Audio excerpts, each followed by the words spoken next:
selainnya rumah Pak Nandang. Maka hanam demai fadilah, hanam demai pahala. Mudemai apabila dilakukannya secara berjamaah.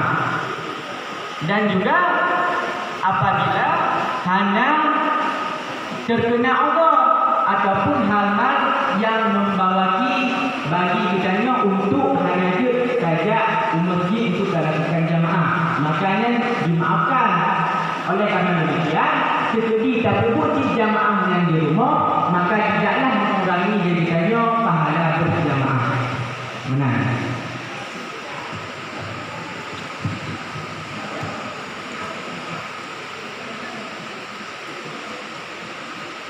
وكذا لو كانت فيه أكثر منها في المسجد على فاعتبر البعض له أجرا وغيره.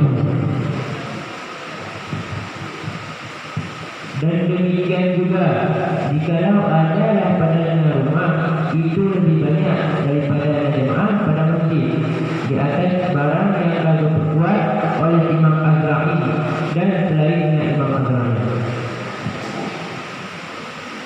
Nah, jadi mengancit apabila jamaah lebih di rumah ketimbang jamaah di masjid, maka untuk melakukan jamaah di rumahnya tersebut juga lebih afdal, hanya mengurangi pahala jamaah. Sebab ibadah yang berkaitan dengan zat ibadah itu lebih utama ketimbang ibadah yang dilakukan berkaitan dengan tempat.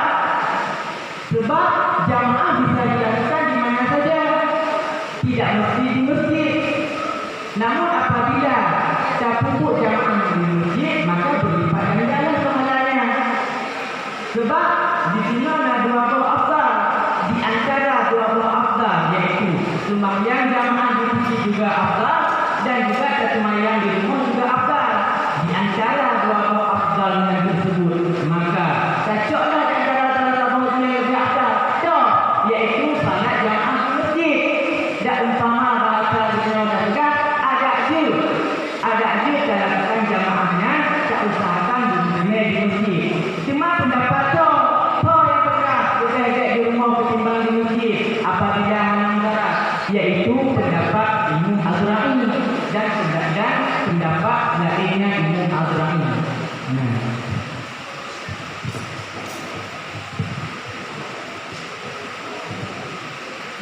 Qala Syekhuna wal awjahu khilafu walau ta'aradat fadilat salati fil masjid wal hudur kharijahu budima fima yashar. Telah berkata oleh Syekhuna dan bermula pendapat aujah itu sebaliknya, dan jikalau berlawanan dengan orang akan fadilah salat pada masjid dan bermula yang hadir di luarnya masjid itu niscaya didahulukan orang pada barang yang baik. Jadi nama pendapat yang mana pendapatnya tersebut dikemukakan oleh Syekhuna tersebut nama Syekh Ibnu Hajar Al-Haytami. Pertama dipegang oleh kaumnya, yang mana pendapat yang tersebut nanti pendapat tidak berbeda pendapat dengan pendapat Imam Azra'i.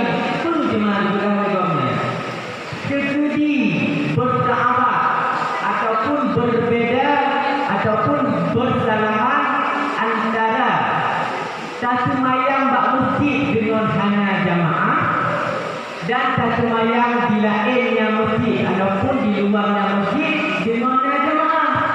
Nyata yang lebih terdahulukan. Kepada lebihnya maka bima fima yang dulu niscaya maka didahulukan pada barang yang zahir. Pun yang zahir yaitu terdahulukan salat yang di luar masjid namun jamaah ketimbang tasemayang dalam masjid namun tiada berjamaah. Benar.